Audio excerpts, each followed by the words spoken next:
Một tin bất ngờ mới đây đã xuất hiện liên quan đến bộ phim truyền hình mới của Bạch Lộc, Tai Giao Tu Mi. Có tin đồn rằng hiện đang có 2 ứng viên tranh giành vai nam chính, còn vai nam phụ là một gương mặt quen thuộc.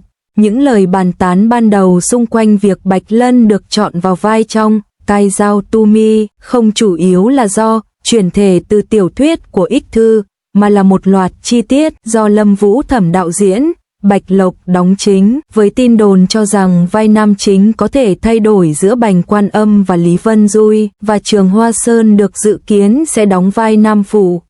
Bạn sẽ nhận thấy rằng đây không phải là một bộ phim tình cảm đô thị thông thường. Tuy nhiên, nó lại sở hữu những đặc điểm tương tự, giống như một món súp thử nghiệm tiềm ẩn nguy cơ bùng nổ. Nó kết hợp tính thẩm mỹ giả tưởng, tư duy theo xu hướng và đạo đức đô thị, tất cả được gói gọn trong một thể thống nhất. Đây không phải là một bộ phim tình cảm đô thị điển hình, nó là một món súp thử nghiệm được đổ vào một cái hộp, chứa đựng tính thẩm mỹ giả tưởng, tư duy theo xu hướng và đạo đức đô thị. Nó chắc chắn rất bắt mắt về mặt hình ảnh, nhưng liệu nó có ngon hay không lại là chuyện khác. Hãy cùng bàn về cuốn tiểu thuyết gốc trước đã. Hoa Hồng cuối cùng không phải là một cuốn tiểu thuyết tình cảm đô thị ngọt ngào, điển hình.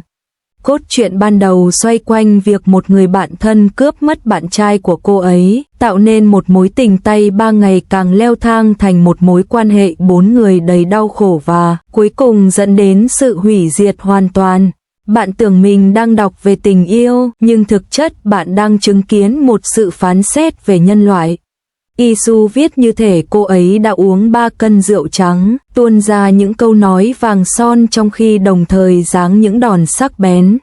Một số người có thể cho rằng câu nói, phụ nữ không có tình yêu, họ yêu bất cứ ai đối xử tốt với họ, là lời nói ngọt ngào, nhưng trên thực tế, đó là sự lạc quan độc hại. Đằng sau mỗi hành động dịu dàng đều ẩn chứa một phân tích lợi ích, chi phí chính xác. Trước tình hình đó, khi cư dân mạng nghe tin Bạch Lộc sẽ vào vai Wang Yuna, phản ứng ban đầu của họ không phải là sự mong chờ hay tích cực, mà là một câu hỏi tiềm thức, liệu cô ấy có thể đảm đương được vai diễn này? Một nhân vật tên là Wang Yuna, bề ngoài được gán mác phản diện, không cần sự tàn nhẫn được thể hiện qua diễn xuất, mà là sự độc ác tiềm ẩn trong cảm xúc của cô ta. Cô ta có quan hệ thân mật với vị hôn phu của bạn thân và vướng vào những rắc rối phức tạp với một người đàn ông đã có vợ. Cô ta kéo tất cả mọi người xung quanh vào rắc rối vì mình, nhưng lại không bao giờ cố tỏ ra ngây thơ hay khờ khạo. Cô ta không phải là kiểu nhân vật trong tiểu thuyết thỏa mãn ước vọng, bị ép buộc vào con đường tà ác chỉ vì cảm thấy đáng thương. Ngược lại, ngay từ đầu, cô ta là người hiểu rõ ham muốn của bản thân và có khả năng cũng như sự táo bạo để kéo người khác vào những tình huống xấu. Vấn đề nằm ở Bạch Lộc. Trong 2 năm qua, cô ấy được xếp vào loại diễn viên mặt ngọt ngào. Trong các bộ phim truyền hình như Sao Ninh Anju Men Sao và Sao Love in Action Sao, cô ấy đã thể hiện một nụ cười, tỏa sáng cả thế giới.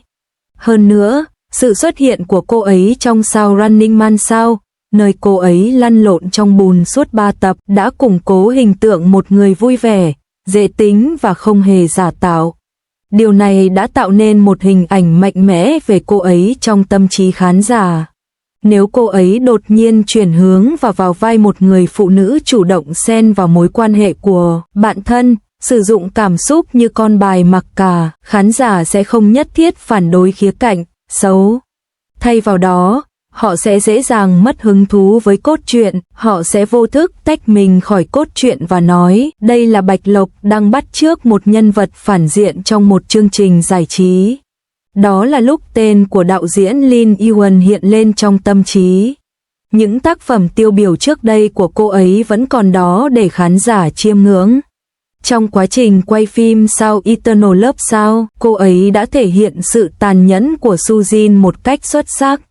Trong quá trình quay phim Sao Tình Yêu và Định Mệnh Sao, cô ấy đã thành công trong việc ghi lại hình ảnh khuôn mặt của Trương Chân, hằn sâu dấu ấn thời gian, đến nỗi mỗi nếp nhăn dường như kể một câu chuyện.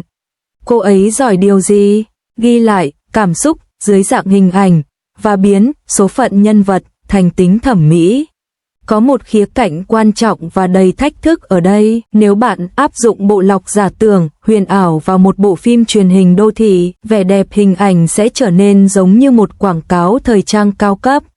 Tuy nhiên, sự sắc bén của cái ác ở khắp mọi nơi, luôn ở gần bạn, như Isu mô tả, phần nào được bù đắp bởi hình ảnh lý tưởng hóa. Hãy thử phân tích cảnh quay một cách chi tiết và sâu sắc hơn, xem xét tỉ mỉ từng sắc thái. Vương Vân Nữ, trong bộ vest Chanel, đứng giữa cơn mưa như chút nước, bước đi về phía điểm mà cảm xúc của cô ấy đang trên bờ vực sụp đổ. Máy quay sau đó sử dụng sự kiểm soát chính xác của việc đẩy và kéo, ánh sáng và bóng tối đan xen và mờ ảo.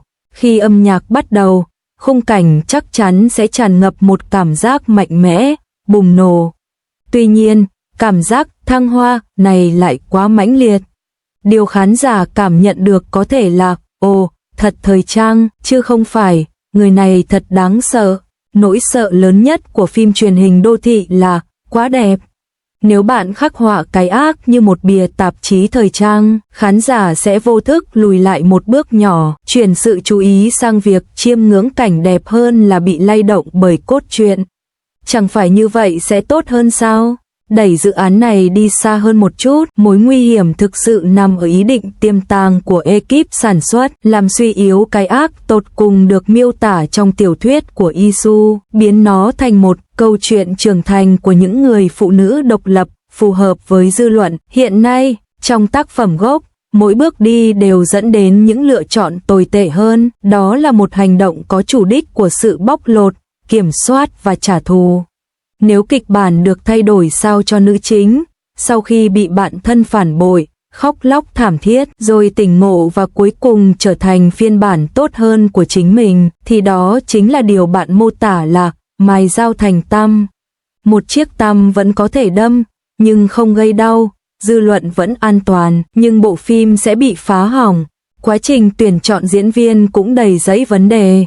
Những ứng viên nam chính được đồn đoán là Bành Quan Âm và Lý Vân Dui. Trong những năm qua, Bành Quan Âm đã được khán giả mệnh danh là trần trụi của những kẻ đê tiện. Nhiều người vẫn còn cảm thấy sợ hãi vì vai diễn Phù Thần Hưng trong Sao Dưới Ánh Mặt Trời sao.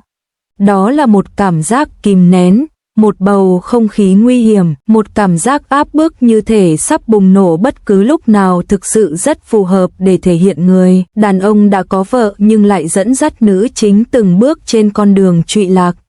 Kỹ năng diễn xuất của anh ấy rất phù hợp, đó là một lợi thế. Vấn đề tiềm tàng nằm ở tuổi tác và bầu không khí chung. Đứng cạnh Bạch Lộc, người sinh năm 1992, nếu kỹ thuật quay phim không được xử lý tốt, rất dễ bị chế giễu là tình huống bà vợ với cháu trai. Việc gia tăng những bình luận như vậy sẽ làm gián đoạn sự nhập tâm của khán giả. Mặt khác, lợi thế của Lee Yun-rui là tuổi trẻ, gương mặt anh ấy mang lại cảm giác tươi mới, và sự nổi tiếng mà anh ấy có được từ vai diễn Siang Liu trong Sao Chang Siang Si Sao vẫn còn đó, với lượng người hâm mộ rất nhiệt tình. Tuy nhiên, chính vì Siang Liu sở hữu những tố chất đột phá xuất sắc, khi chuyển sang các bộ phim truyền hình hiện đại, anh ấy dễ dàng mang theo một di sản huyền thoại. Hơn nữa, khi xem diễn xuất của anh ấy, khán giả vẫn còn nhớ câu thoại, ngươi mang lời nguyền của ta. Trong những tòa nhà chọc trời và phòng hội nghị của các tòa nhà văn phòng ở thành phố, một khi người xem bắt đầu có cảm giác được đưa đến một bộ phim khác, câu chuyện của Vương Vân Na không còn là một thử nghiệm về bản chất con người, gợi nhớ đến phong cách của Nghi Thư, mà biến thành một câu chuyện thần tượng viễn tưởng. Việc trình bày một tình huống nguy hiểm như vậy đã làm dịu đi logic tàn nhẫn của tiểu thuyết gốc, biến nó thành, ôi trời, cặp đôi này cũng dễ ghép đôi quá. Mắt xích nhạy cảm nhất là Trương Hoa Sen. Anh ấy là một thần tượng trẻ tuổi đã ra mắt thành công thông qua một chương trình tìm kiếm tài năng, và anh ấy vừa đóng vai người em trai trung thành của Bạch Lược trong Sao Trăng Trắng và Sao Brahma Sao. Có tin đồn rằng anh ấy sẽ lại hợp tác với Bạch Lược để vào vai người tình trong mộng mà cô ấy nhắc đến.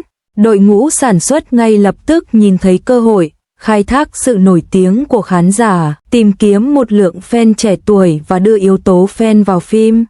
Vấn đề không phải là hợp tác lại, mà là sự trong sáng của các mối quan hệ giữa các nhân vật. Cách Isu khắc họa các mối liên hệ tình cảm cho thấy một tình huống bẩn thỉu nhưng hợp lý. Mỗi cách tiếp cận đều ẩn chứa một mục đích ngầm. Sự dịu dàng là một sự trao đổi, và lòng trung thành che đậy sự tính toán ngầm.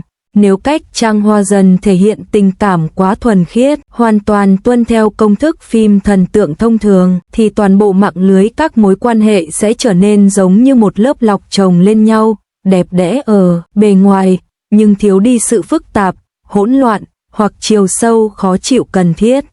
Quay trở lại với chính Bạch Lộc, hình ảnh công chúng hiện tại của cô ấy là một phẩm chất dễ mến, được khuếch đại bởi các chương trình giải trí. Trong Running Man, cô ấy đã lăn lộn trong bùn suốt 3 tập, khơi gợi sự cảm thông từ người hâm mộ và sự ngưỡng mộ từ người xem thông thường bởi tính cách chân thật của mình. Hình ảnh này, xét về mặt quảng cáo thương mại, có thể thúc đẩy sự nổi tiếng của cô ấy với khán giả đại chúng.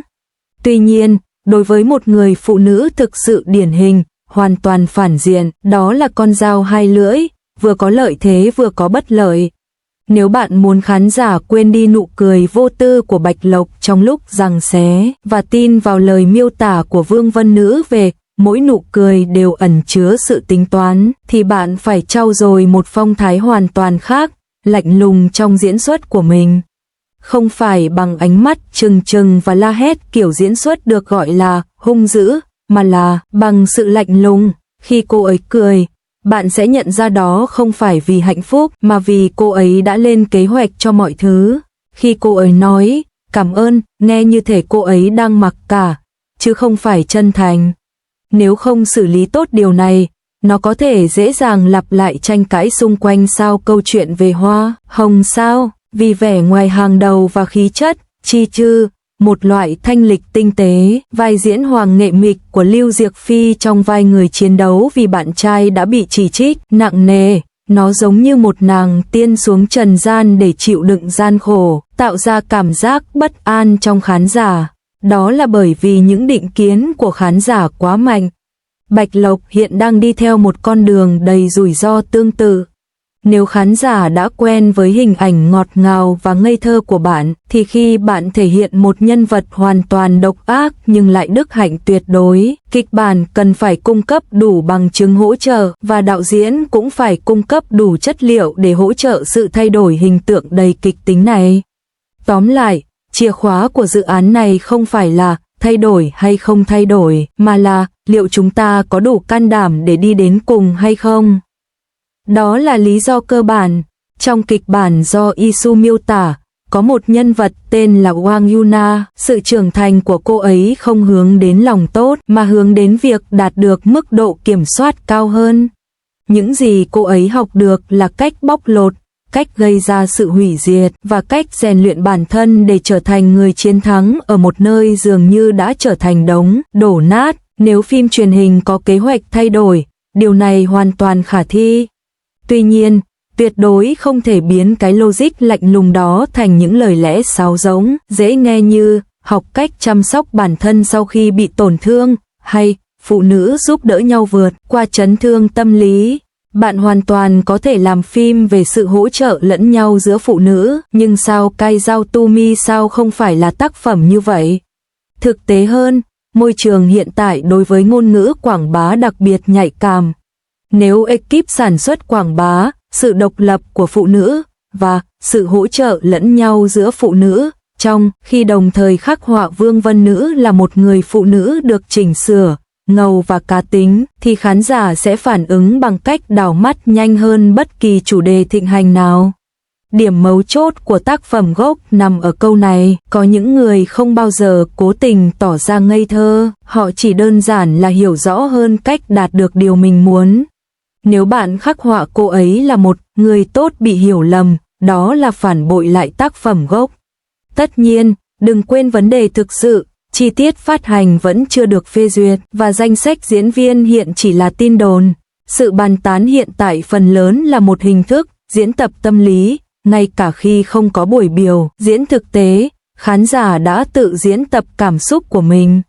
Một số người háo hức mong chờ được thấy Bạch Lộc rũ bỏ hình tượng cô gái ngọt ngào, trong khi những người khác lo lắng rằng Isu có thể bị biến thành một câu chuyện ủy mị, nhạt nhẽo khác. Các nhà đầu tư chắc chắn có nhiều lựa chọn, nhưng khán giả không còn hài lòng với những cuộc tranh luận và bàn cãi kịch tính mang tính giải trí. Họ khao khát câu chuyện thực sự được hé lộ sau khi lớp vỏ bề ngoài được bóc tách. Vấn đề thực sự nằm ở quy mô. Nếu bạn miêu tả cái ác một cách hời hợt, bạn sẽ bị chỉ trích và bị buộc tội, làm cho xong chuyện. Nếu bạn quay phim với cường độ mạnh mẽ của tác phẩm gốc, một loạt các chủ đề và tranh cãi sẽ tràn ngập các tìm kiếm thịnh hành.